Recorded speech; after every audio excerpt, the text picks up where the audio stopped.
smoking his pipe with his wife, and I'm in the man's house. And the man said, you see the gas station you passed an hour ago, you go back and turn right. But I got lost there again when I left the old man's house. And there's a man against a little house like this. At 2 o'clock in the morning, it's a little house. I said, buenas noches, good night. He said, good night. I said, I'm lost. He said, I know that, and I was waiting for you. I said, what? He said, where you going? I said, I'm going to Honduras. He said, well, I'm going 2 minutes away from where you're going to the border of Guatemala I live. I picked him up, and I took the man. Hi. Carry on. Are you the chef? Oh, yes, you are. Good day, I am. Yes, you are. Hello, my friend. Hi. How are you? It's a pleasure meeting you. Oh, it's more than a pleasure. Heard so much about you. I'm good. Have a seat. Thank you. This is the hot seat for you. Love to. You deserve the hot seat. I'm used to I was heat. just telling a story about Mexico. Okay. Do you know that I have been to Nepal? No, I have been to India, Pakistan. I have been to Burma. I have been to Japan.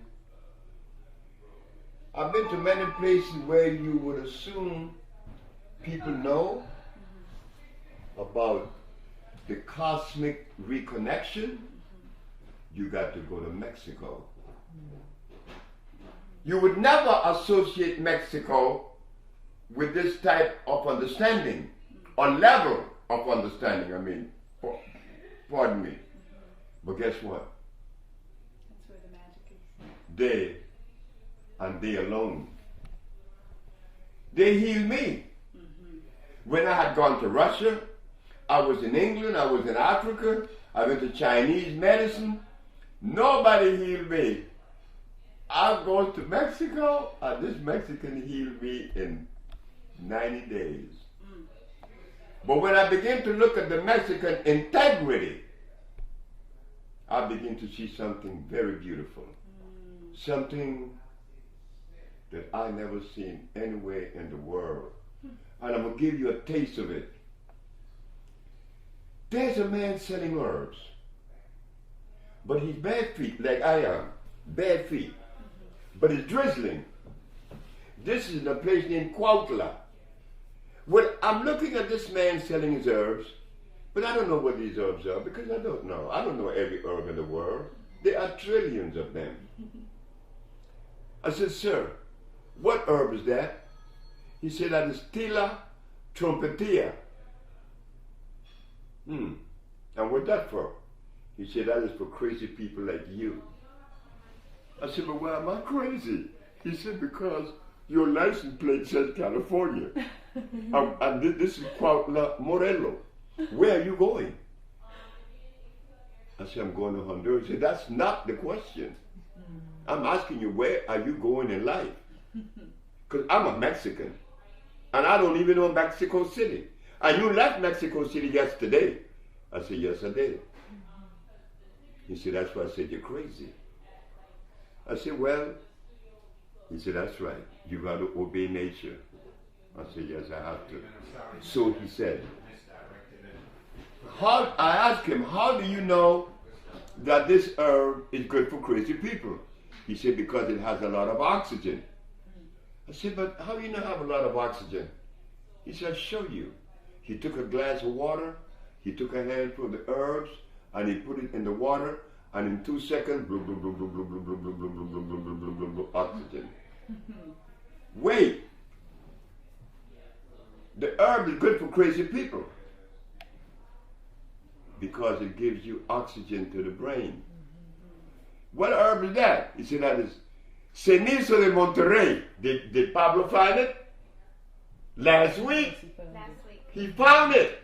Because I've been talking about this herb for 15 years to Pablo. He just found it. But this Mexican in Cuautla said, that's Cenizo de Monterrey, meaning ashes of Monterrey. I speak Spanish. He said, ashes of Monterrey. I said, what's that for? He said, that is for people that cannot walk because the foot has swollen. The liver is bad. Because I asked him, how do you know the delivery is bad? He said, the feet swells. Oh, this is going to really crack your side. This is a journey I took in 1979. I'm going to take it again. The last herb now. That's when he's going to trick me again. I said, what herb is that? That's Damiana. Oh, I said, that's for women. He said, yes. They call it hierba del venado, the herb of the deer. I said, well, I know that herb. He said, yeah. I said, may I have a kilo? He said, no. I said, why? Because of your license plate. And what did my license plate have to do with this herb? He said, your license plate tells me you come from California. And the best Damiana come from California. If I sell you this, I'm not being truthful. And the man is bare feet, he could have made money off of me, but his level of integrity would not allow him to sell me that herb. This is what I always find in Mexico. Mexico have a sensation that when I go across the border, I feel it. Sebi. You've been to Mexico? I've been to Mexico. Oh my God, it's beautiful. Would you say that there's the culture there, that they have a different value system? I can't hear you too well. Would you say that the culture in Mexico, that in general they have a different value system? The Toltecs? Yes. Let me tell you something. This is where the Peruvian got to me. Because the Peruvian came to me in Cusco. He said, hey, black man, come here. So I said, I wonder what I'm going to hear now from this dude. He said, do you know what you represent? I said, man, I may represent many things that I don't know about. He said, well, you're a member of the organic family. The organic family? I said, what is that? You don't know? I said, no. And you're black and you don't know this? I said, yes, I don't know. He said, well, we didn't have any toilets because we didn't need it. Because all we ate was alkali food, or even our fecal matter was clean, like the elephant. You put it back in the soil, it biodegrades. But when you have a toilet, you're going to pollute the planet. I said, oh my God, the organic family. Then, are you aware of Ubuntu? Sounds familiar. The blueprint for human prosperity, which started in Africa many thousands of years ago, and this white man just found it, Ubuntu. He said, oh my God. The banking system came and destroyed Ubuntu. So when you talk about the Toltecs and the Olmecs, or you talking about some ancient society that lived by the laws of life, it is from the Toltecs that I learned the usage of the teosinte.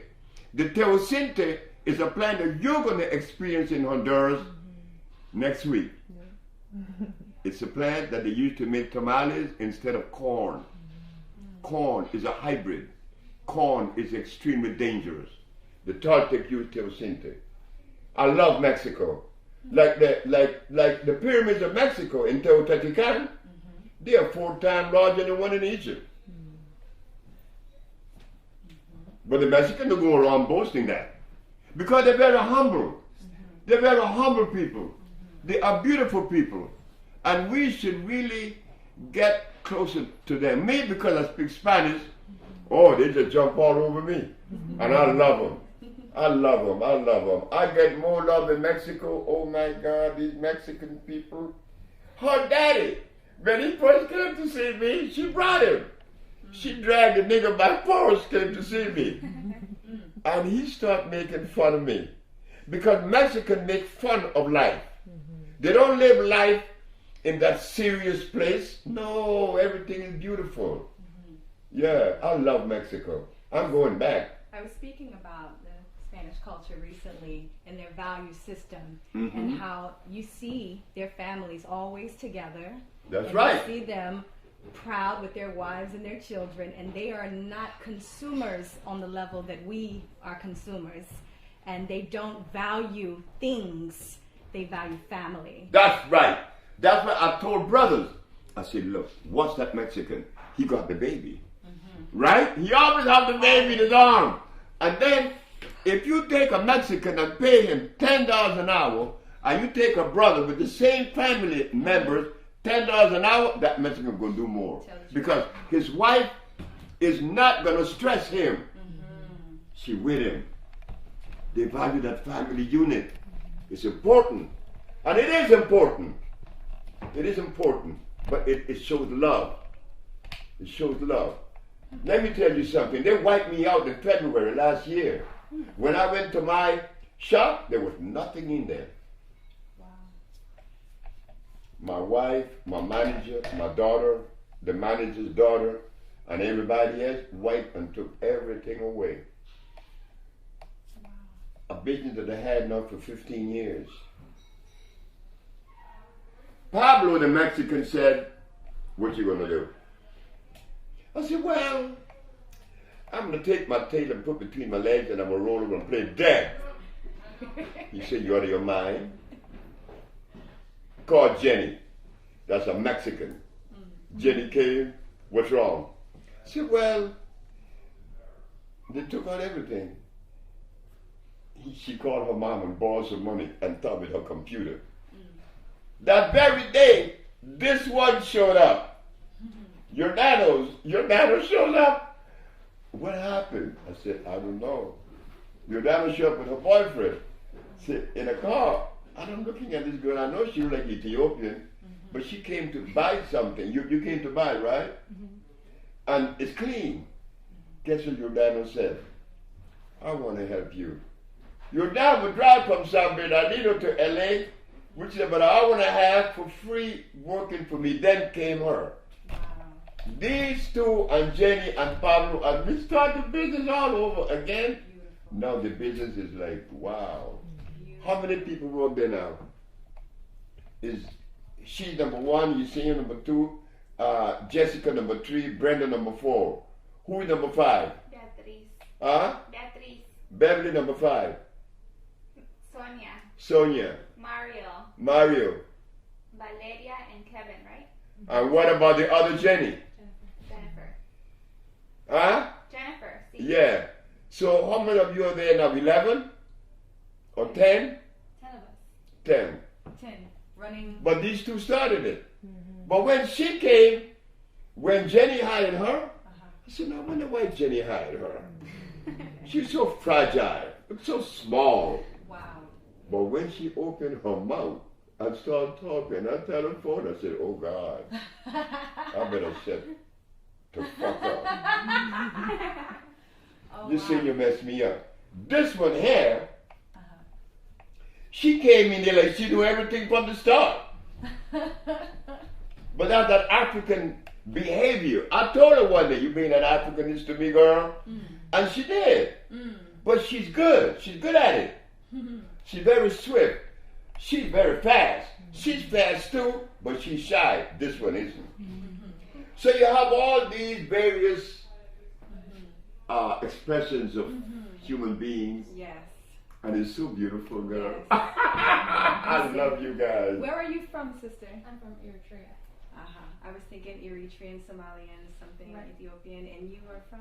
I'm from California, but my parents are Mexican. Rainbow. I'm from Oklahoma. And you, where you from? Oklahoma. Oklahoma. Yes. Yeah. My family is Choctaw. The first time I came in contact with a plant that I hated, this low-down plant, and boy, that plant come back on me one day. I have this hate-love relationship with certain plants, and this was one of them because I was growing with it. Burdock. You got a lot of burdock in Oklahoma, and it stick on you, right? A lot of burdock, a lot of wild berries, persimmon, wild persimmon. Oklahoma got everything. Yeah, I grew up with my grandmother also. That's me. And I was living on her land with my grandfather where we grew everything. And so growing up now, I'm 35. You're 35? Yes, sir. Wow, you're much younger. Thank you. But I had an affinity for the taste. I knew what food tastes like. you know, when I got older and I tasted the McDonald's and all of the processed Kroger Mart food and the regular, you know, conventional things, I knew what food's supposed to taste like because my grandfather grew it and I helped him in the garden every year. So my grandmother would send us to bake pies out of the berries in our yard or the persimmon in our trees or the pears in our trees. So I understood what food's supposed to taste like. So for me, it was very, I felt the ancestral call when I heard your message and listened to you talk about indigenous food, Aboriginal foods, talking about electricity and how we're connected to the sun as a people of the earth. And I understood that these 4 elements are the simple ways in which we can maintain our health, just returning back to nature. Very, very simple. And your message was simple. Yeah. And that's what I think resonates. I want with to taste your everyone. food. I want you to taste it. I brought some I want to taste your food, I said, girl. I wonder if Sebi would come into the kitchen with me and, you know, we may make some callaloo. But I brought you some callaloo. Callaloo? Yeah. Guess what? Mm-hmm. Michael Jackson took me to Hawaii, right? Mm.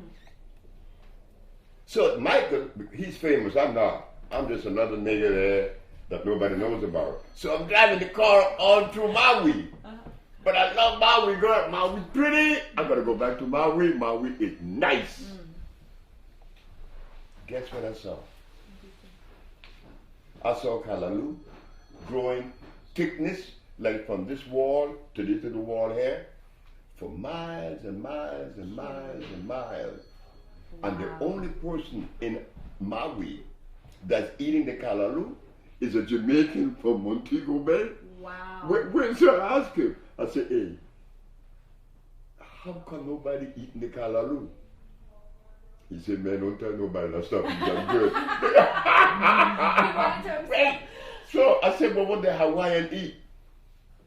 They eat Spam.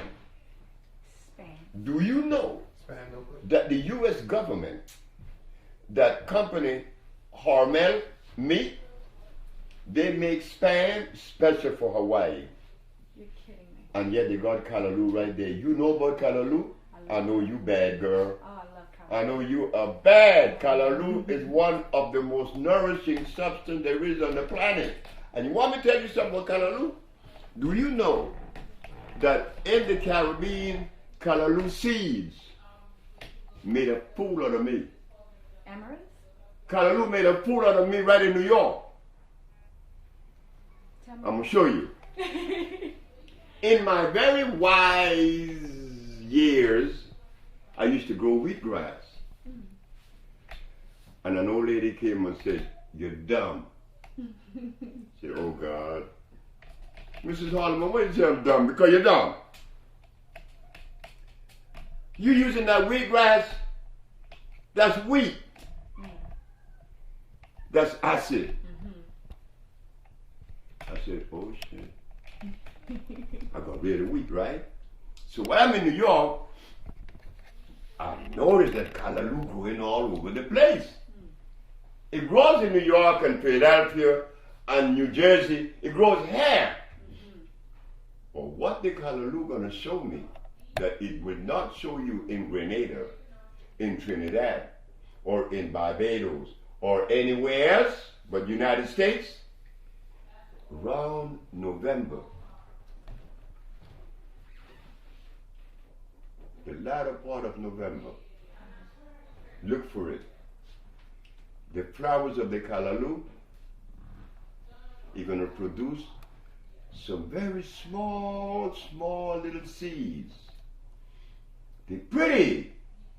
They're red, blue, pink, all colors. They're beautiful. So now the wise me, I'm going to say, yeah, I stopped eating the wheatgrass, so I'm going to eat callaloo sprouts. So I got my little tray,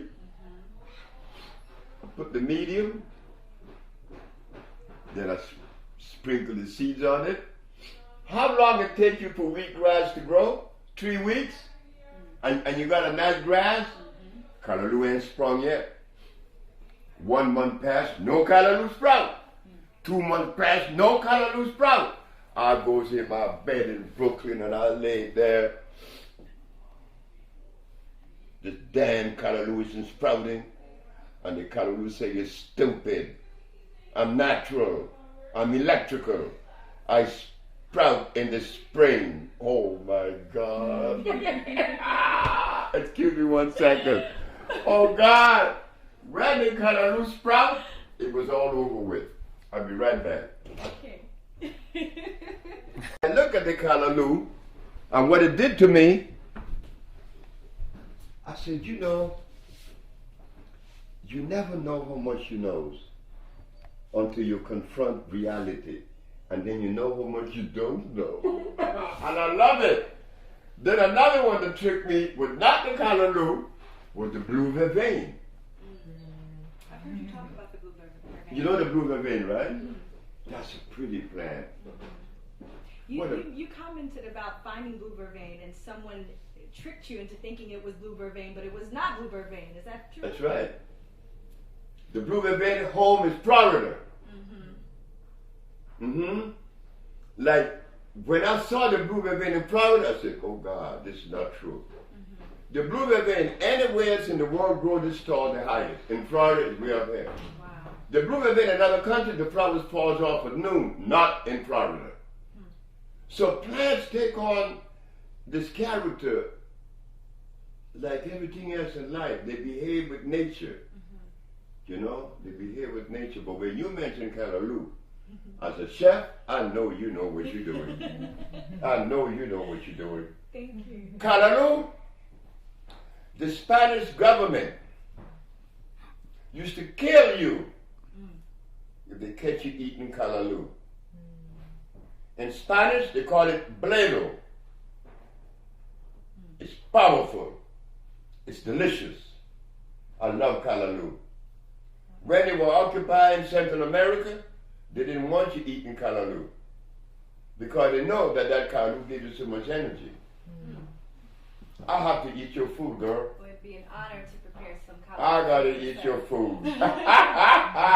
Well, these three here, Marina, Yesenia, and Jordanos, they represent the Bolingo development, which is the African biomineral balance.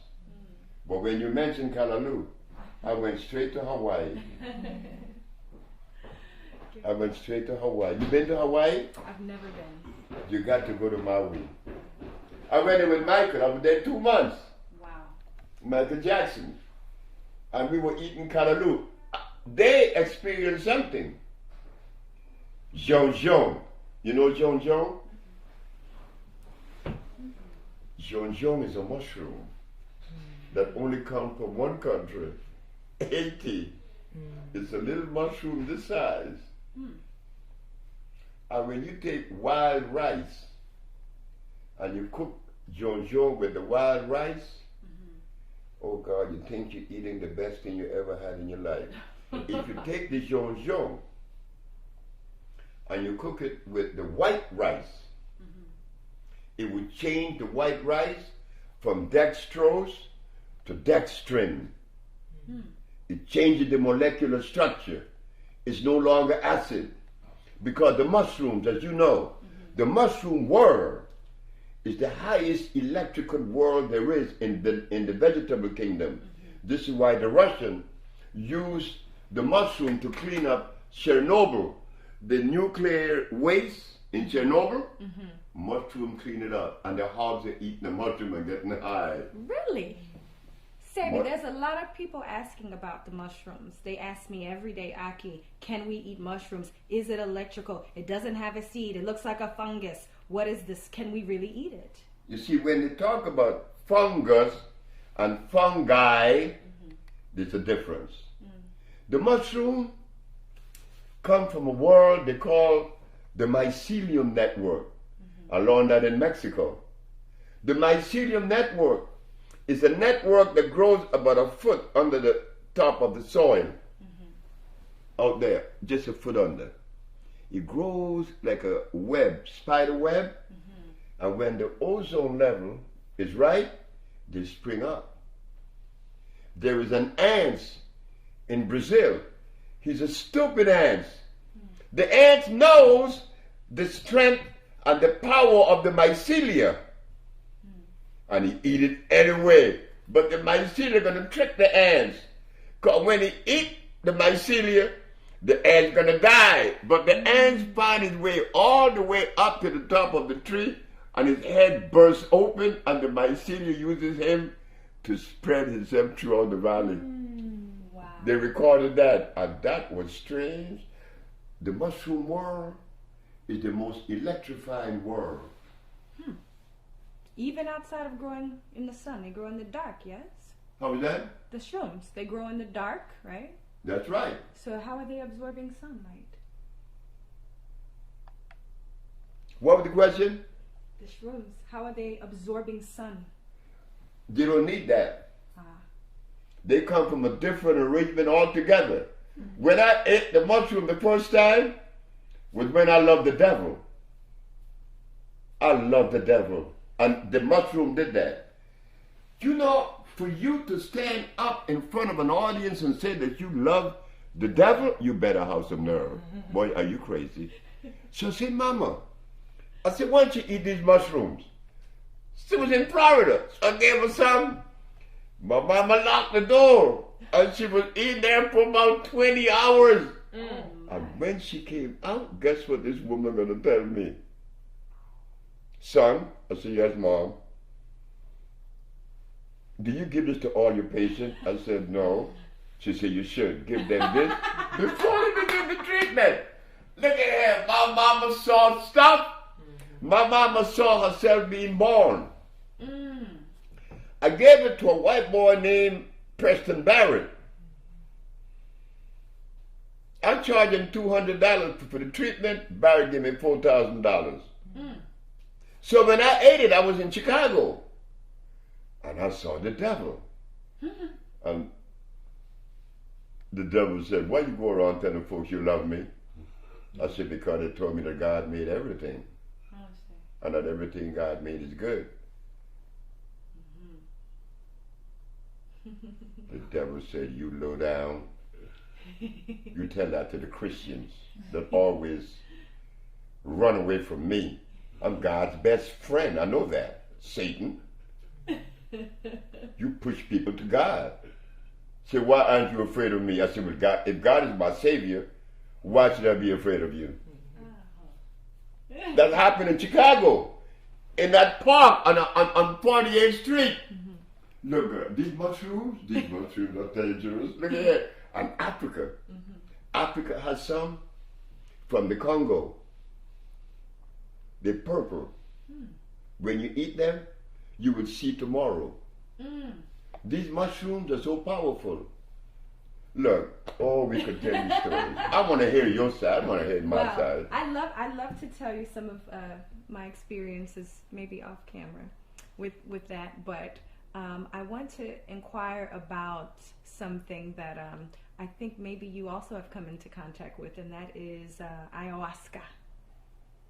If that's something you would be open to discussing. Are you familiar with the plant? You mind if I ask you a question? Sure. What sign are you? Pisces. Pisces? Yes, sir. You low down. What date? February 23rd.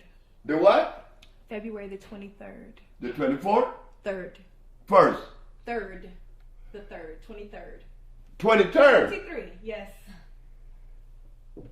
I have a little girl. Okay. She's 3 years old. Oh, wow. Her mom is crazy. Her mama is out of her mind. I mean, she got to be out of her mind. I'm with Pablo in the mall in Honduras. This little girl, 23 years old, came up to me and said, are you Dr. Sebi? I said, yep. She said, you know, I've been watching you for months. And I don't know why I want you to be the father of my baby. I said, you're crazy. How old are you? She said, I'm 23. I said, I'm 77. I said, I could be your grandfather. She said, I know that. Not only you could be my grandfather, you're black, you're old, and you're ugly. But I still want you to be my baby's father. So what you gonna do? I said, I don't want no baby with you. So I walk away from Pamela. Pamela insisted and insisted and insisted. And one night Pamela got pissed off and came to the village for the first time. Came in my hut and said to me, I want you to tell me what is wrong with me that you don't want to make love to me. And she broke me down and we made love once. She got pregnant and she was the happiest 23 years old. And when she was pregnant, she dreamt every night with my mother. But I said, my mama been dead 4 years now. You don't know my mother. I know your mother. I said, how are you going to connect with my mother and she died? She said, well, I know your mother. She come in my dream every night. And my baby going to look like your mother. And my baby was born the 26th of March. No, the 26th of February. She's Pisces. The same day with my mama, and the baby looked just like my mama. Wow. Pisces woman. Pisces, I see. That's Pisces. You guys are vigilant. Taiwa was only 3 years old. She was given to me when she was 8 months because the poor little mother came down with postpartum depression, Pamela. I had to take care of this baby, but I'm 78 with an 8-month-old baby in the bed, so I have to put the pillows. I sleep there, Ty was here, I put the pillows over her so she wouldn't roll off. Me and Taiwan. I got this baby at 8 months. And she didn't get a babysitter until she was 1 year and 8 months. But Taiwa grew up drinking sea moss and hemp milk. Sea moss and hemp milk. Sea moss and hemp milk. My baby now, Taiwa, where's your brain? Taiwa, where's your liver? She knows every part of her body. And she's 3. She tell me. So she got a baby's telescope and she put it in my heart. She go like this. You sick. Pisces, you guys have beautiful eyes. You guys are dangerous woman too. My mama, I hate her for that. My mama born the 26th. Erica Badu born the 26th of February too, right? Yes. I just called her a couple maybe yesterday. About when you said where is she right now? I haven't spoken to her in probably 2 months. And she's been in Dallas, Texas in her home. But she tours so much. So I'm not sure. But you know I got healing from your girl. From America? I'm going to talk about it tomorrow. Oh, okay. Lisa Lopez. Oh, okay. Okay. Lisa came to me for healing and wound up healing me. That's the power of you woman. We were talking about that today, right? The power of the woman that the men never had, never will have, or don't even know about. But we men have a tendency to deny that, to negate that, to want to suppress that, to control that, when it wasn't about that. It wasn't about that ever. This Russian that's in the village now, that's taking his treatment, he said, you know, man, I grew up in a house that is gypsy, and all I remember is the voice of a woman. I never heard the voice of my father. He better not open his mouth.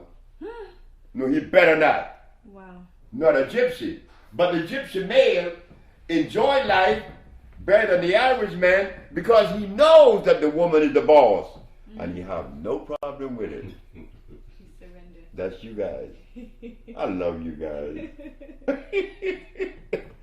Now, Chef Aki, we want your food, girl. Our time is coming.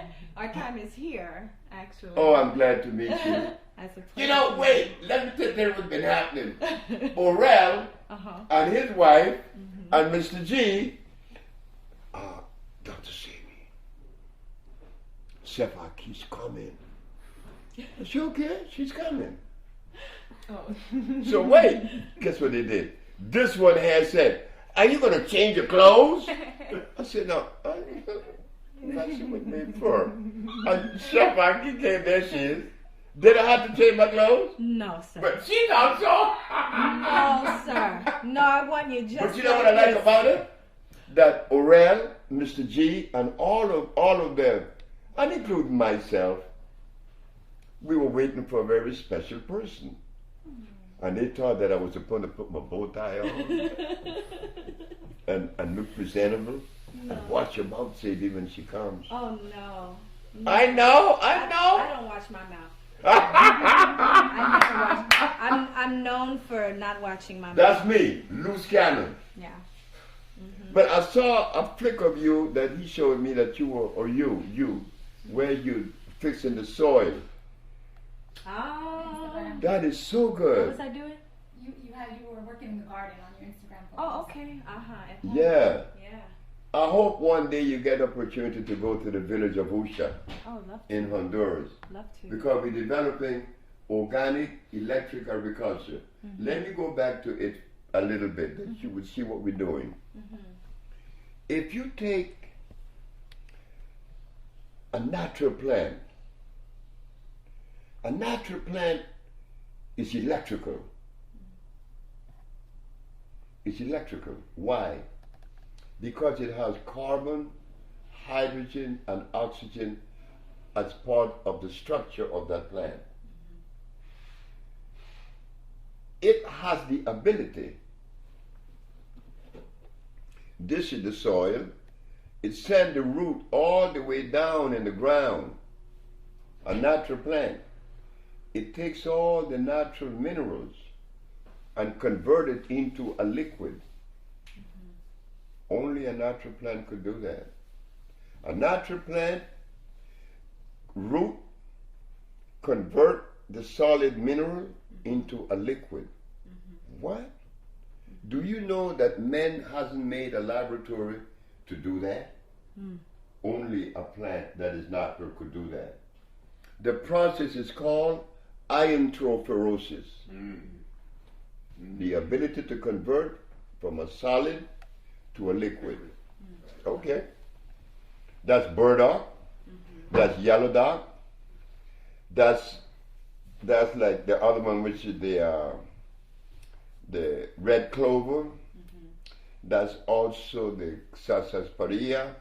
That's also the guaco, the contrivo, the hombre grande, the cancansa, the popa, the sia, the marula. All these plants are electrical. Why? Because they are native. Now, when you take a carrot plant, well, just put the carrot out of the way because we don't use that. But when we use like turnips or squashes or tomatoes, they send their root about this high, inch only. And they do not have the ability to convert the solid to a liquid. And I struggled with that for years. Guess what I found out though? That the unnatural plant has the ability to absorb water or liquid, right?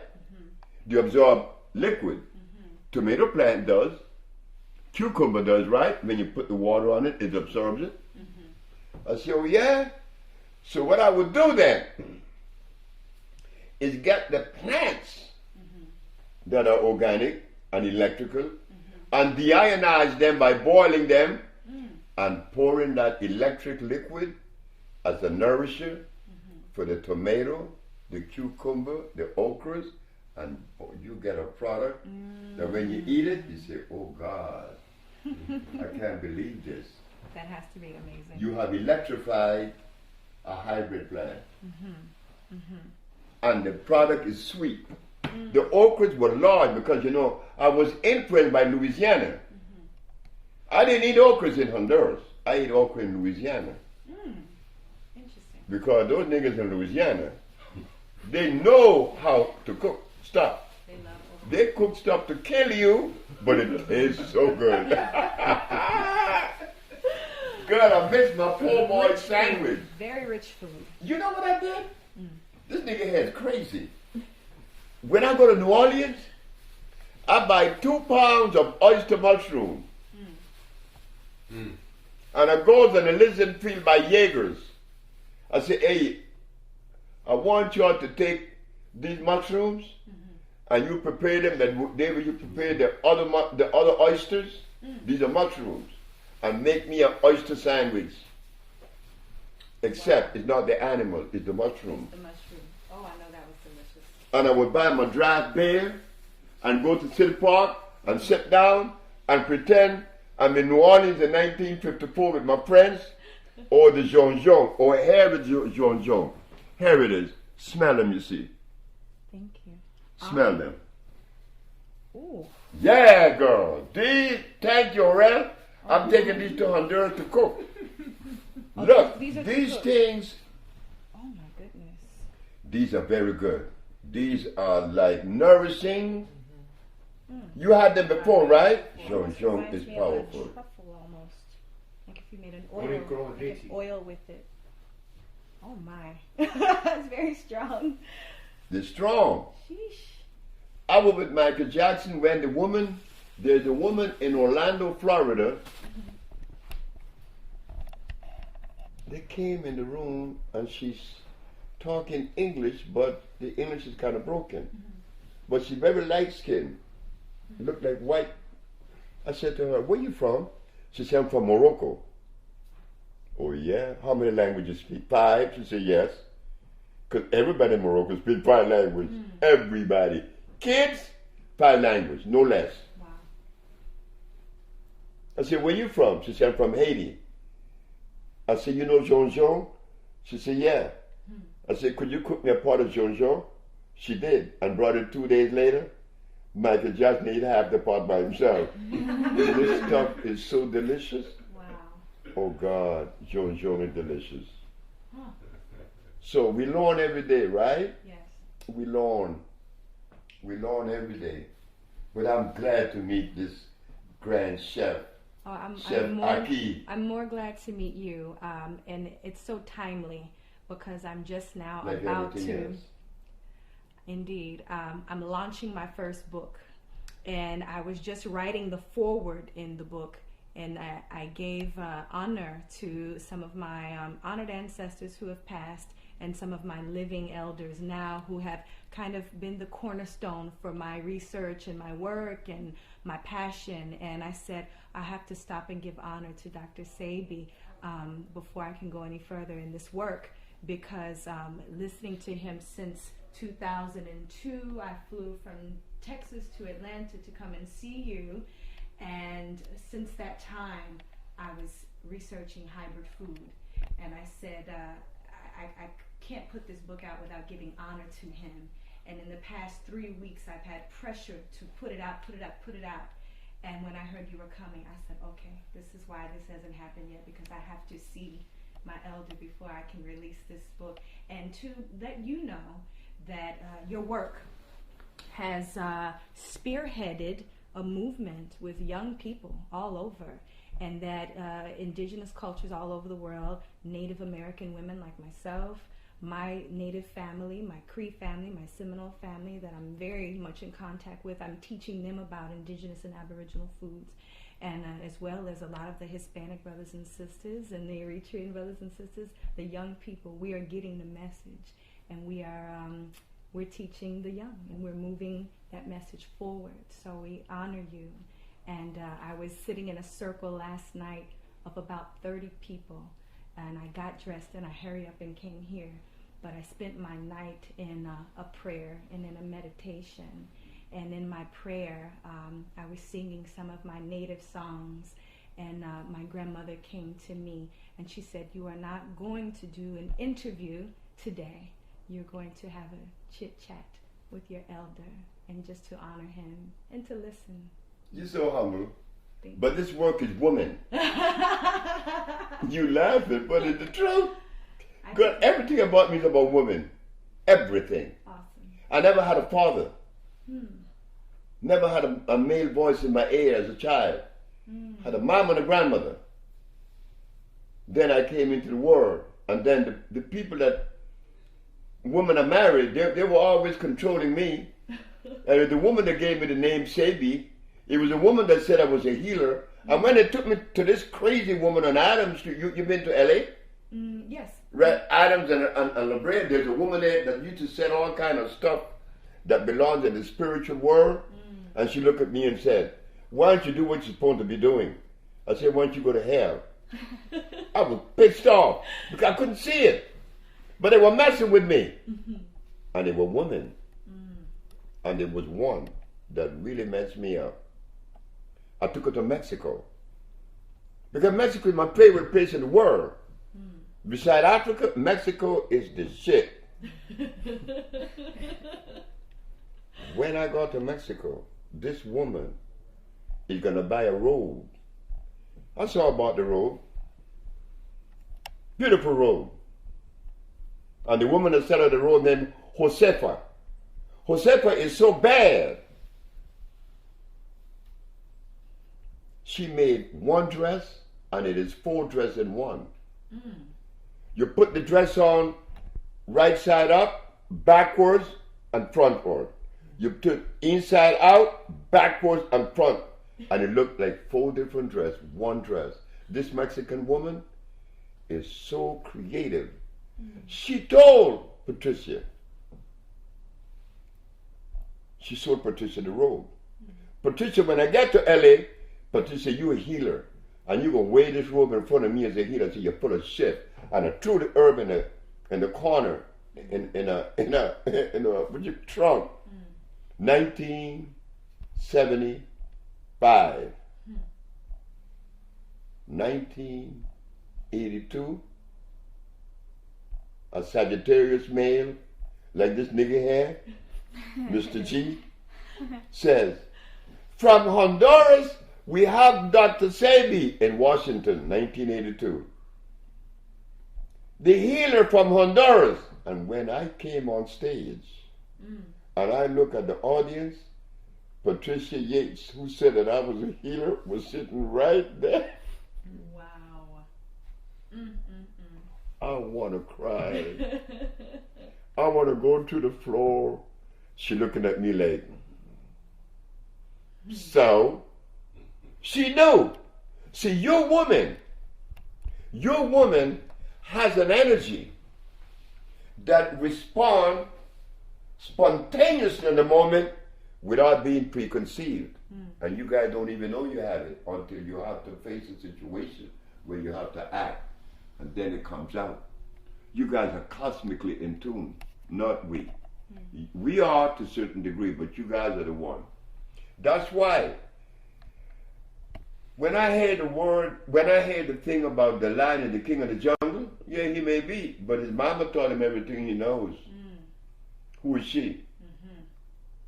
In the elephant kingdom, the largest animal in the world, when that male gets to a certain age, they kick him out the pack.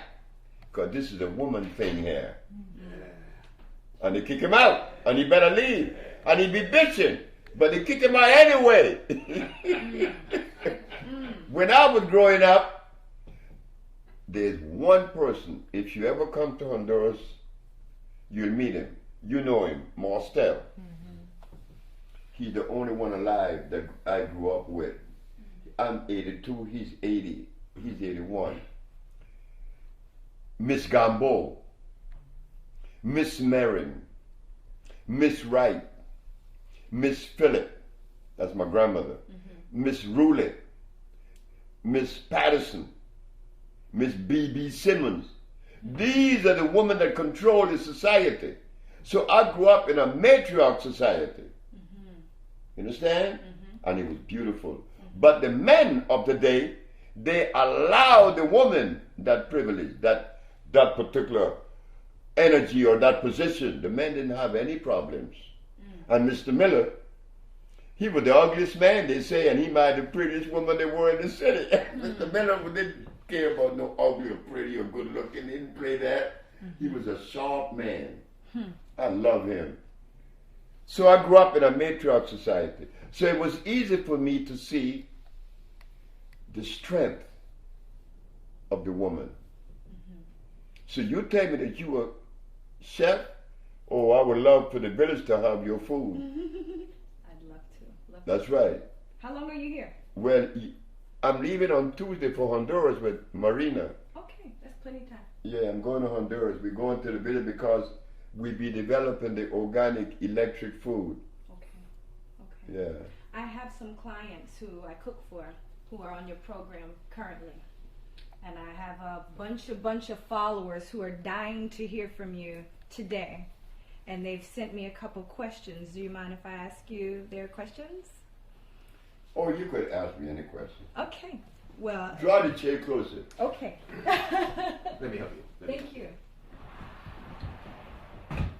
Okay, good. Thank you.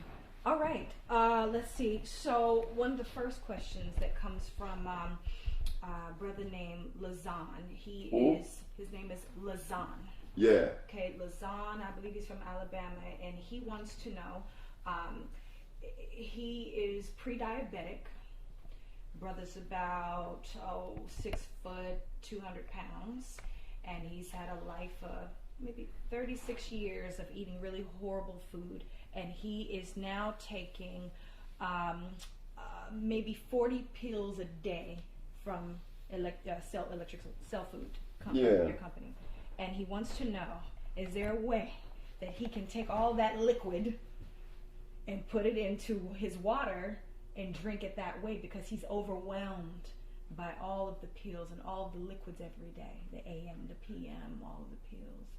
He's diabetic? He's pre-diabetic. Huh? He's pre-diabetic. Pre-diabetic. Not exactly yet. Almost. But he doesn't have to do much, because we have had people to come with diabetes up to 600. 4 days, no more diabetic. Oh, wow. No more diabetes. Okay. He's pre-diabetic, meaning he could change his diet. Okay. Liquid, yes, he could do what he said, providing it's all natural. Okay. Okay.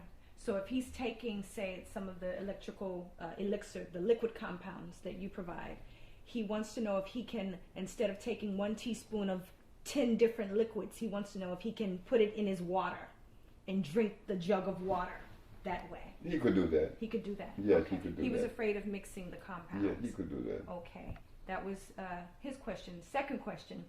Got a sister who is also on your program and wants to know, is it better for her to do completely raw, non-hybrid food diet, or cooked vegan foods is just as well for her? Raw foods and cooked foods. There's a little boy in Washington, D.C. His name is Abu Bakr. Abu Bakr is 10 years old when he went to the village. I designed a glass house in which I live now. Mm-hmm. I think you know the house, right, Marina? Yes, sir. Okay. I designed a glass house. The little boy went there with a little sister named Amina. Mm-hmm. She's autistic. Mm. That little boy saw his sister from dragging her feet to walking normal and understanding everything her mama was telling her, or most things. He looked at me and said,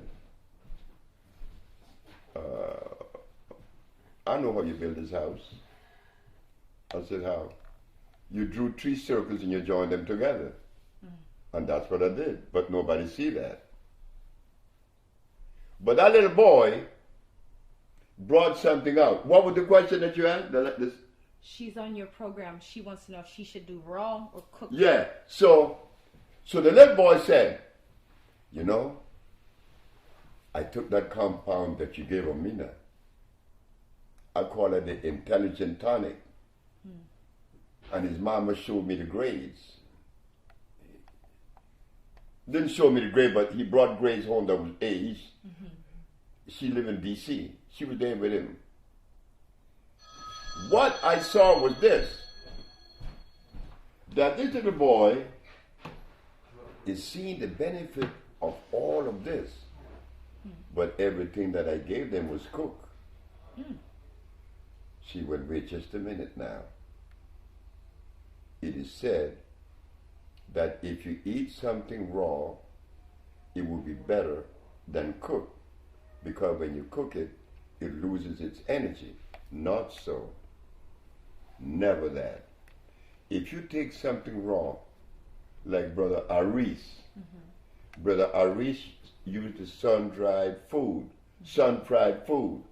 But he got turnips, he got there are carrots, beets.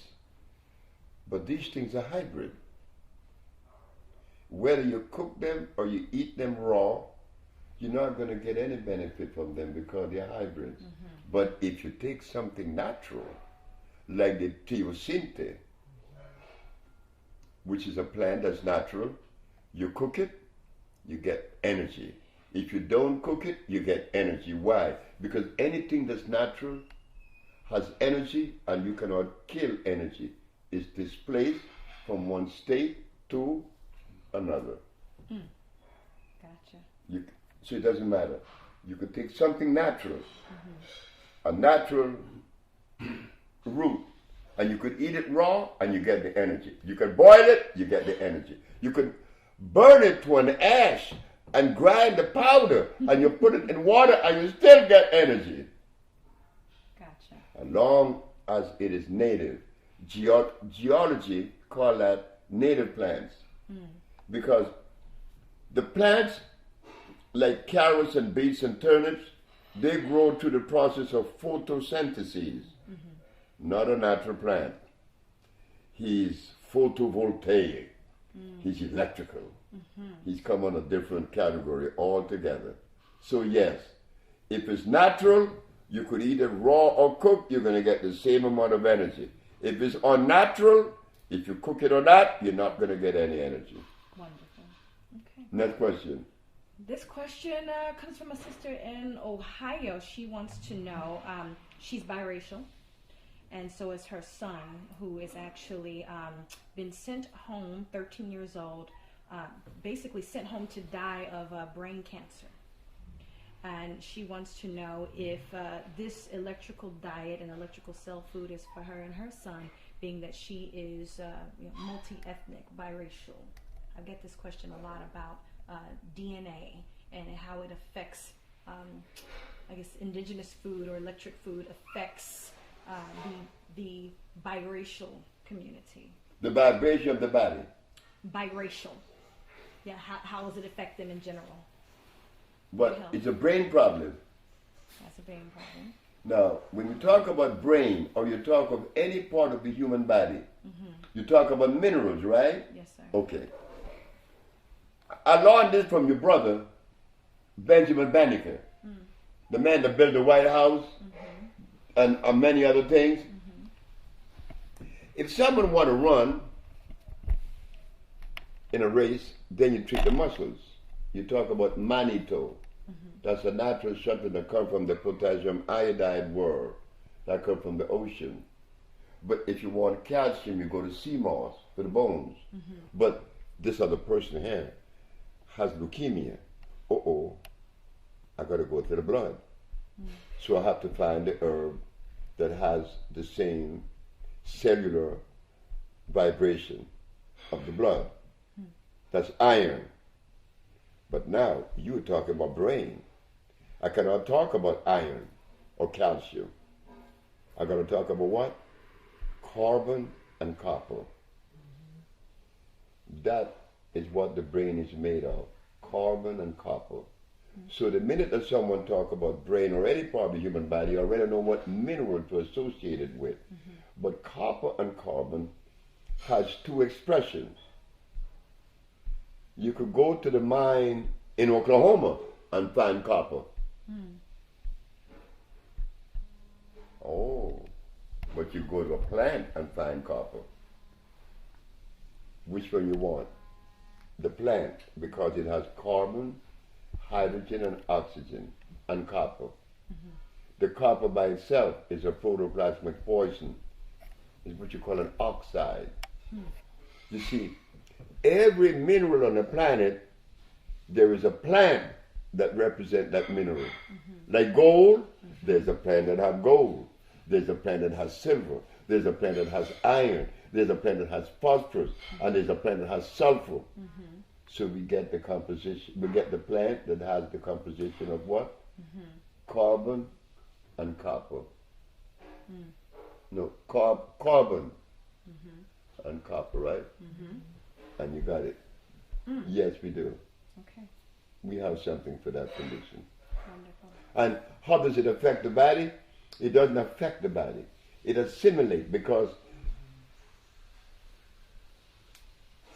it is one. They're both electrical. The human body is electrical. The plants are electrical. There is chemical affinity. That's it. Gotcha. Okay, thank you. Last question. I was recently asked to be a part of a documentary I think you're familiar with called Urban Kryptonite. What? Urban Kryptonite, food documentary. I believe the last one had Queen Vita, Eris Latham, Dr. Ali Muhammad, a few other people. I was recently asked to be a part of this next documentary, Urban Kryptonite.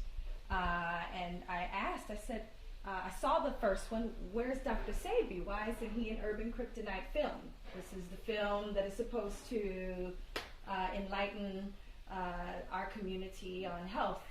And they said, well, he declined. Is what? He declined. So I wanted to ask you, It was what? Did you decline to be a part of the Urban Kryptonite film? I decline. That's the rumor. Chef Aki's here to get down to the bottom. You know why they would say that? I want you to please follow me. I will. In the field of science, what is the purpose of science? To find the answer to the prevailing problems, whatever, on what level of expression. Yes. Okay. In the art of healing, I respect the doctors and the allopathic over the alternative doctors. Why? Because the allopathic doctor, if you are in Russia and you are a member of the American Medical Association or the Medical Association, and you discover something that raises the standards and cure the disease that in which you are pursuing, what is the duty of all the other doctors if this one found it? To come up to his level. Yes. To share with him. That everybody would afford the same thing over the board. That everybody would be receiving the research of science. Okay. What one doctor would give you in China, the same thing would be given to you in America, in Russia, or anywhere you go. Right? But with the alternative medicine, each one, you got the Ayurvedic, you got the Yin Yang, you got the macrobiotic, you got the Paleo and etc. Dr. Sebi came last. He proved to the world and the Supreme Court that we cure AIDS, we cure sickle cell, we cure blind, we cure diabetes, we cured everything that we have that were brought to us. When I did that in 1988, what was the duty of the rest of the healers who were offering a substandard approach or method? Acknowledge and support. They were supposed to come to me, right? That's right. But did they come? I don't know. No, they didn't. And they couldn't come. And I see why. And my mama told me that. She said, don't expect that. I said, why, Mom? Because they've been practicing for 20 plus or 30, 40 years, and they're going to come to you admitting that they were wrong? Are you out of your mind? I said, oh, shit. So they say that I declined. The kryptonite said that. Only because I know for certain that my platform, the African Biomineral Balance, eclipsed the American Medical Association, the FDA, and the judicial system. They are not offering what the African Biomineral Balance is offering. They're not. So if they had invited me, there would be no kryptonite. They would have to bend to the standard that has been set. I didn't set the standards. I didn't raise the bar. Nature did that. You did that, the black woman, not me. Everything I'm doing is only an expression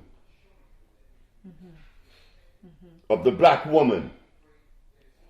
And they never would understand that because the healers in America, 10% are men. But the people that I learned from, they were all women, except for the man that healed me. So they would say, in protection of themselves, he declined. Why would I decline if I have something to share that is so valuable? They are not sharing anything that really showed that they healed people of the diseases that we have cured. We set the standards. We raised the bar. So it meant then, if they, the healer, had come to Dr. Sebi, Dr. Sebi would be compelled and obligated to share with them the latest research, and we got it. But it didn't come. But I'm glad it didn't. Why? Because I'm going to give it to who it belongs to. Indeed. It belongs to you, the woman. I'm glad that it didn't come. But I didn't decline that. No. Thank you. But that was okay.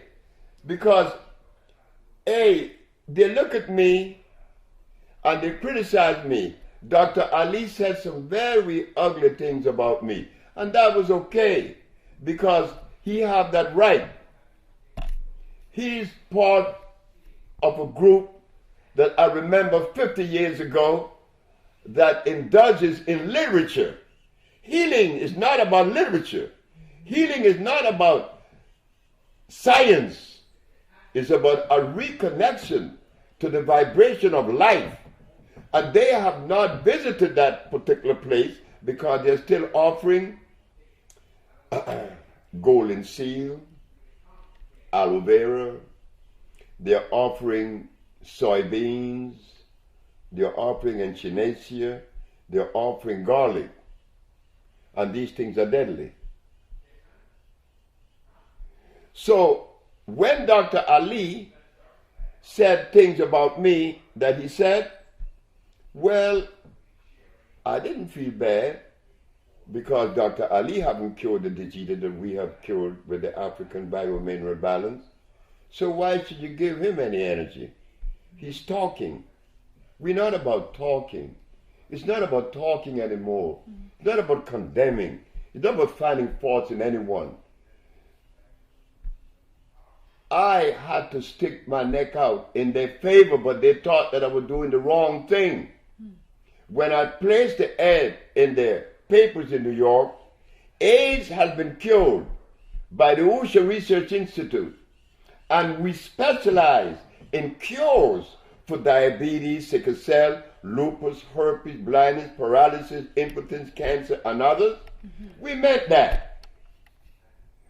When I went to the healers such as Dr. Ali and Dr. Dick Gregory and Dr. Kanya and Dr. Phil Valentine, when all of them knew about this,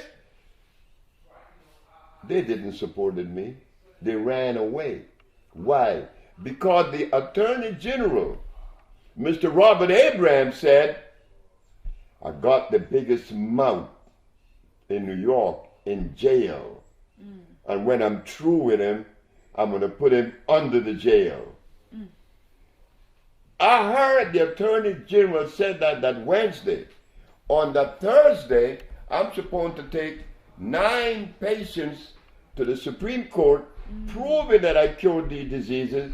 I took 77. Wow.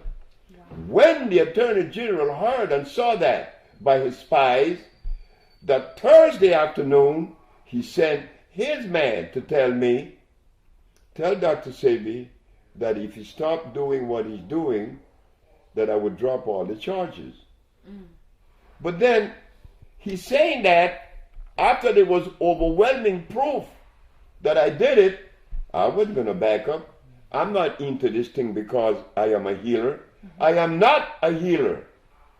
I never tell the world that I was a healer. Never have I ever said that. I always let you know I am the messenger that come with the message of healing to be delivered to the owners of it. And that is the one that you know as a nurturer. Could a male be a nurturer? No, that's a female thing. So I am the conduit, not the healer. Because if I was so much of a healer as they think, and they have ostracized me, Lisa Lopez wound up healing me. So they, the healers, were happy when I was arrested. They all left New York. And when I won, the Attorney General said, this one won, but there would never be another. Now, these healers that exist today in America, and I am not going to hold it back, it is the truth. Which one of them have healed the disease that we have healed? None of them. So why aren't they sharing that research? Because they are ashamed.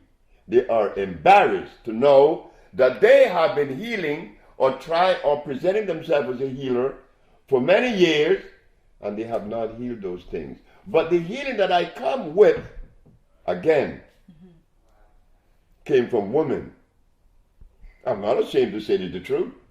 I'm not the healer. I'm something else. I want to be a musician.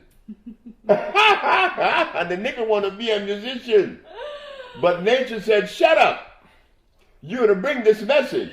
So now I'm delivering the message to you sisters. Right now, we got Sister Marina, we got Yesenia, and we got the great Jordanos.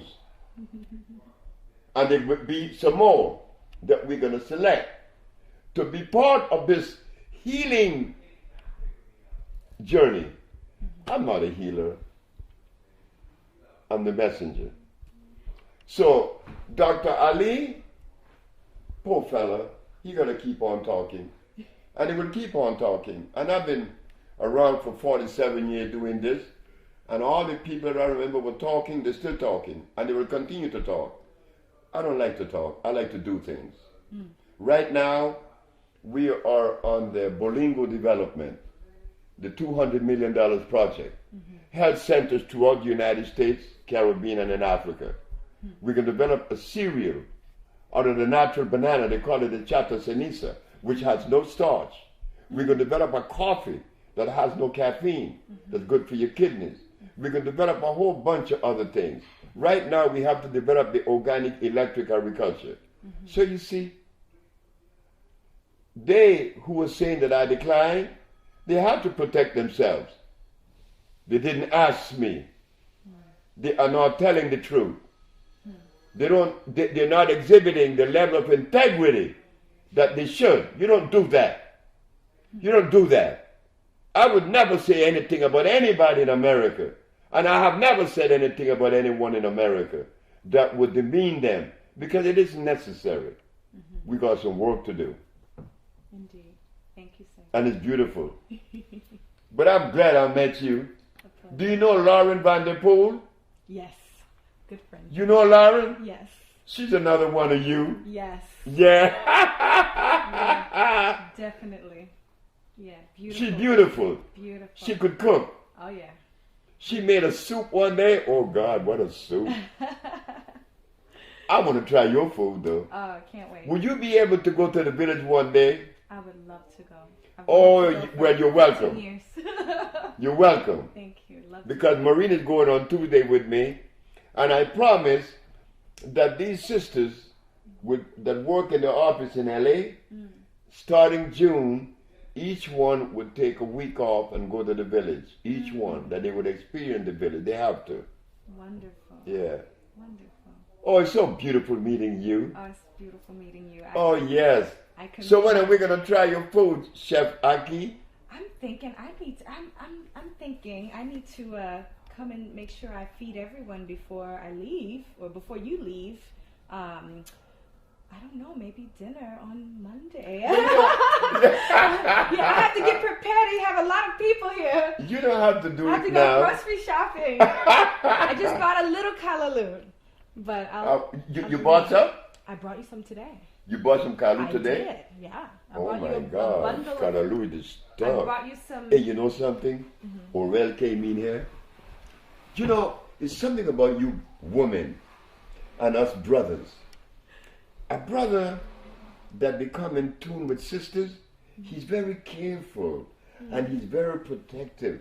I had my dope there smoking my weed. Guess what Orel did? Orel wife see my shoes? The shoes was over there. She moved them over there so you wouldn't see them. I love this. I'm relaxed, Sebi. I know you are. Very relaxed. I know you are. Oh, You're yeah. a beautiful lady. And then being a Thank you. Pisces. Yes. Yes. Oh my God. Yeah. That's my favorite sign. That's my mama. Oh, okay. My mama was a Pisces. My little baby's a Pisces. I look just like her. Mm-hmm. Yeah, it's a pleasure meeting you, Chef Aki. Pleasure meeting you. Now I can smoke my dope. Yeah. Go for it. You know, look, Chef, look, this man here, you know how I met him? Through my daughter. Really? Okay. My daughter is 20 years of age. Okay. She came up to my room. She said, Dad, you have to meet Mr. G. I said, who in the hell is Mr. G? Oh, you got to meet him. I said, why do I have to meet him? You got to meet him. This is what he did. And when I saw what Mr. G did, I said, oh God, Mr. G came. I said, you a bad motherfucker. That's what I told him. Didn't I? Yes, sir. But guess what? Everybody in Honduras that know Mr. G love him. Oh, wow. They love him. They love him because he's beautiful. And we're working together. We have the healing part of the Bolingo development of women. I don't want any male in that, including me. I'm getting out because I just came with the message. Wow. We're going to develop the housing, building, the agriculture, the processing of the food. They're going to handle the healing. Wow. Simple as that. Wonderful. That's it. Wow. And we're moving on, girl. I got to go to Ecuador now. Okay. There's a man came from Ecuador that interviewed me, Johnny Guzman. I speak Spanish fluently. So I'm going to Colombia, Ecuador, and Peru. Then I have to go to Africa because the president of Tanzania was with me, Kikwete, and he wanted me in Tanzania, and I need to go there. But I also was in Guinea, where it is mysterious. Chef, this is powerful. This is powerful. There's a thermal water in Fulamori, Guinea, that has minerals that were never recorded by the geologists. Oh, wow. And when I drink the stuff, I could tell you stories. So we're going to Guinea, Africa, and we're going to develop one of the most beautiful health centers they ever seen. We got the thermal waters also in Honduras, where people, when they drink it, oh my God. The man came from Russia. He said, could I live here? I said, no, you're not. You're going to get all the hand rotting off. And he cried. He said, I don't want to leave. I said, you're going to leave. I don't want to leave the village either because the village is so nice and pretty. Marina was there. He was there. It's a pretty little village. I want to build something that represents you. It has to be clean. It has to be pretty. I like pretty things. My grandma used to tell me that. You like to make things pretty, huh? I said, yep. I do. Because that's me. I'm a Sag. You know? I'm a Sag, and we Sages are, they say we're romantic, we're passionate, and I suppose I'm all that. Mischievous. But you know something? I'm that same little goddamn boy I remember when I was 14. The nigga ain't changed. The nigga ain't changed a damn. Look here, girl. I'm the same little boy I always been. How am I going to change? Captain Fred used to tell me on the ship, I was a merchant seaman. And I was an engineer on the ship. The captain used to get pissed off at me because he could not understand my behavior. But one day, a white boy called me a nigger. Bert. And everybody went to the captain and told the captain that Bert was a thief. I went and told the captain, Bert is not a thief. Just a cotton picking minute. I heard it said that Bert called you a nigger. I said, he did 1,000 times.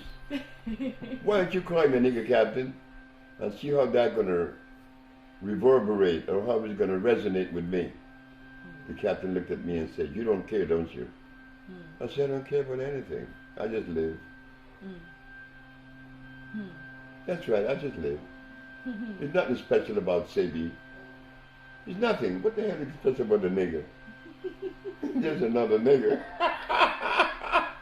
But he was given a mandate to carry out, and I'm doing that now. And I'm glad that I met these women, but there's another one named Ashana that you're going to meet.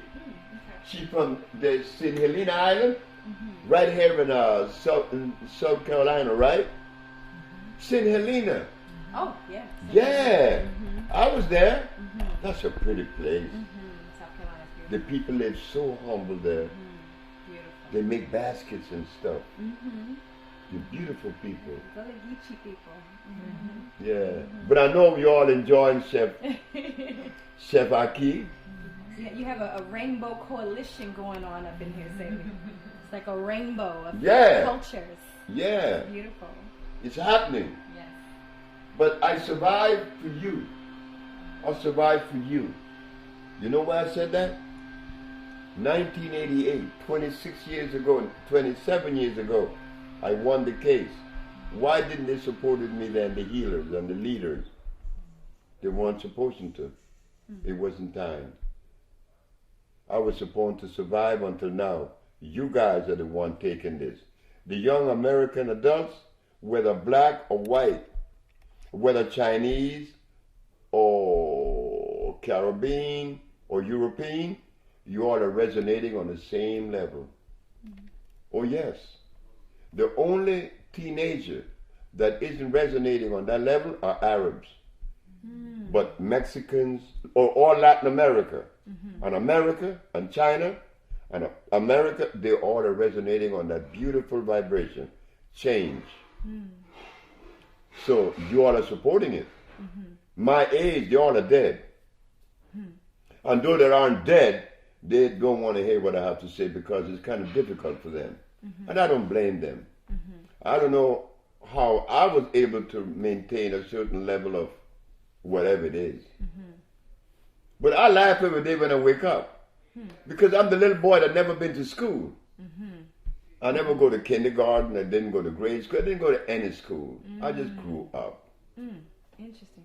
Sebi, would you say that your diet, the way that you eat, has had more to do with compassion or more about just simple health? Exactly what you said. Compassion. Interesting. I had a beautiful grandmother and mother. Oh, they did for me what... I never got a birthday present.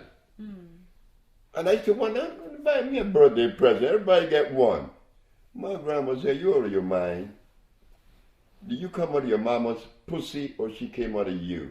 I said, damn. So who should give the present to who? I didn't get the duck. Wow. But I understood the message and assimilated the message. And now here, you black America, you made me. Because when I came to America, I came off of literally a banana boat. From where? A banana country. A banana republic named Honduras. A pair of white tennis shoes. And when this girl saw me, she said, why don't you buy some shoes? Name is Barbara. The first time I was ever kissed. I could even name the address. 4504 Frenchman Avenue, New Orleans, Louisiana. Girl, the boy had with a pair of tennis shoes, $5 in his pocket. I've never been in America for 62 years. And look at me. a messenger. Look what it turned out to be. But I like it. But I didn't expect to be the candidate, though, Chef Aki. I didn't. Because I didn't have what you all said are the necessary requirement, education. Yes. Well, I must have been educated the natural way. And that's what happened. No big thing. And once I'm through with these sisters, they're going to see it too. They're seeing it now. You know it. You all knows that because it's coded in your DNA. You are part of the organic family. You know it automatically. Like she's a natural cook. When I mentioned Lauren Vanderpool, you know, she cooked for Barack. Yes. That's why Barack knows about me. Barack knows about me just as good as you guys. Because when he went to LA, he sent 10 of his aides to the shop and they bought over $10,000 worth of product. But Barack had to be slick. Congress would never allow voodoo medicine to come in. So hold on, Dr. That's what they call it. Hold on. Are you telling me that Barack Obama has electric cell food? Has what? Your cell food in his... No, stop. In the when White House. Carmen is my favorite, is one of our clients, and him and Barack is like this. Oh my goodness. And 10 of his aides came to me in LA. You know Barack had it. Wow. You know he had it. That's amazing. But I was telling Marina, you know, of all the things that we have to offer, and I'm happy to see that the people being cured. What's the name of that?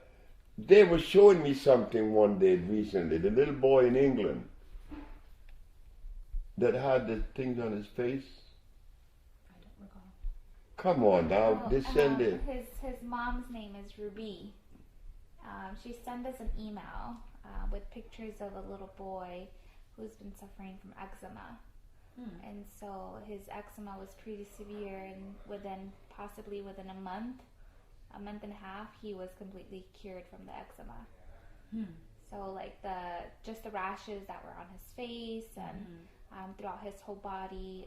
He was going to be starting school pretty soon, so she took some products and changed his diet. Wow. And he was completely healed from the eczema. Wow. Wonderful. A lot of people suffering from eczema. A lot of people suffering, especially it seems African American. I get a lot of people to the point to where they can't see out of their eyes. Their eczema is covering their eyes. A lot of people suffering. This is a blood issue, yes. Eczema. What was the last thing? Eczema. It's a blood issue. Yes. Yeah, well, eczema is nerve and blood. Mainly nerve. It triggers it off. The nervous system is acid. One of my best friend named Bob Watkins, he's a reverend. He used to have bad eczema problem. Yeah. But many of the kids that children came to us with that. And it's a nerve, blood, yes. It's acid situation. There's only one disease. There's never been two. An acid condition caused by mucus. That's it. And the white boy that called me a nigger, do you know that I love Bert? I love this lowdown. Wait, but Bert gonna win. That's 1963, because I remember things like I remember yesterday, okay? We're gonna ship, right? 1963. Nigger. I said, Bert, say nigger again. Nigger. I said, say it again.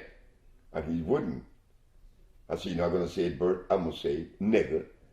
Doesn't sound good. It gotta come from a white boy. Say it, Bert. Bert, you're gonna say it. Bert wouldn't say it. So what happened when I saw Bert? That was 1963. 1989, 26 years later, I go there with Annette. You all know Annette. Annette. I went to New Orleans to see my friend that I used to be a merchant seaman with, because I love them. I love them now. You know, I love my friends. I love all of them. So I went to look for them. And many of them were still sailing and some left, but they retired and they were still going in to play cards. When I left the Union Hall to go to the car, A very dirty, dirty white boy was walking towards me, and I stepped out of his way. And when I made 2 steps, I heard, "Bowman, this is Bert." I turned around. "You were my only friend. It's been 26 years, 10 weeks, 8 days. I said, "Oh my God, Bert. I love you, man. You are my only friend. And I know one day you're going to come and heal me." How did he know that? I wasn't a healer when I was a merchant seaman. I wound up healing that white boy, and he went back to Mississippi. Look what he did. Calling me a nigger. And I was supposed to get angry. Like God made niggers. Cut it out. A black folk get angry when white boys call him niggers. You call me a nigger? You must be one you're responding. Sebi, do you remember when the movie The Secret Life of Plants came out? The what? Secret Life of Plants? I remember that. Do you remember? Was it a big What you deal? mean? That was in L.A. Were you excited for this film? No, because it didn't come out with the truth. Tell me what you think about that film. I didn't think anything about it. So you don't believe that the scientists were connecting these plants to these electrodes, and they were talking to each other and all of this, and then, you know. The plants are connected to life. They are electrical. But there's no such thing as the secret life of plants. Because if it was a secret, I wouldn't know the little bit. I understand. Good You soundtrack, though. Oh, I love knowing you. You know, I met Erica. She's one of you, too. Oh, yeah. We lived down the street from each other for 15 years. I met Erica. I met her in L.A. She came to visit me. You met her, right? No. You never got to meet Erica. Oh, my God. And she came there 2 or 3 times and you were never there. I know. She cooked me some greens. Oh, she did? And you brought She some likes greens to cook. now. Yeah, she loves greens. She loves to cook, too. Oh, yeah. I know I'm going to eat your greens out. This is beautiful. I'm glad you came. I'm glad I met you. It's a pleasure. It's a pleasure. But your person looks much better than the picture. Really? That's Yeah. good. She looks smaller and more something. Maybe the picture Interesting. didn't do you justice. Oh, well, thank you. Thank you. Yeah. Thank you very much. Well, I'm glad to meet Chef Aki. Well, I'll tell you. Because you are It's a pleasure. my man here, Mr. J. Oh, look. She's special. I said, I know she's special. She's a black woman. Oh, this is beautiful today. Where my dough? This is all of the revelations that were coming to me before coming here, and one of the things that stood out to me in ceremony and song was that shaman said, "We take time to sing for the salmon people, because there are people up north now fighting for our relatives in the oceans all over the world. The people, our family, our relatives in the oceans are being murdered day after day after day, and they're begging for our compassion so that they can live with their families too. And that we are not looking at animals and plants as our relatives. You know, we're not honoring their spirit. And so this is a song that was to honor the spirit of the salmon people, the water beings. So it went like this.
That was beautiful.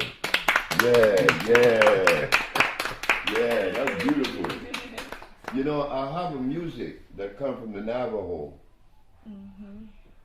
that sounds just like that. It was always connecting you to the vibration of life itself, and that's what you were doing. That's beautiful. Thank you. Thank you. Oh, this is beautiful. All my relations to yours. Oh, this is beautiful. Oh, yeah.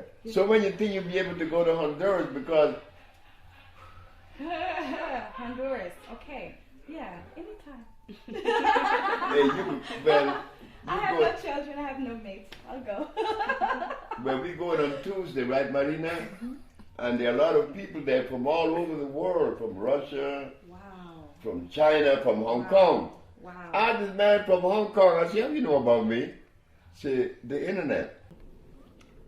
Hey, this is Chef Aki, and you are tuned in now to my family, Dr. Sebi's Organic Family.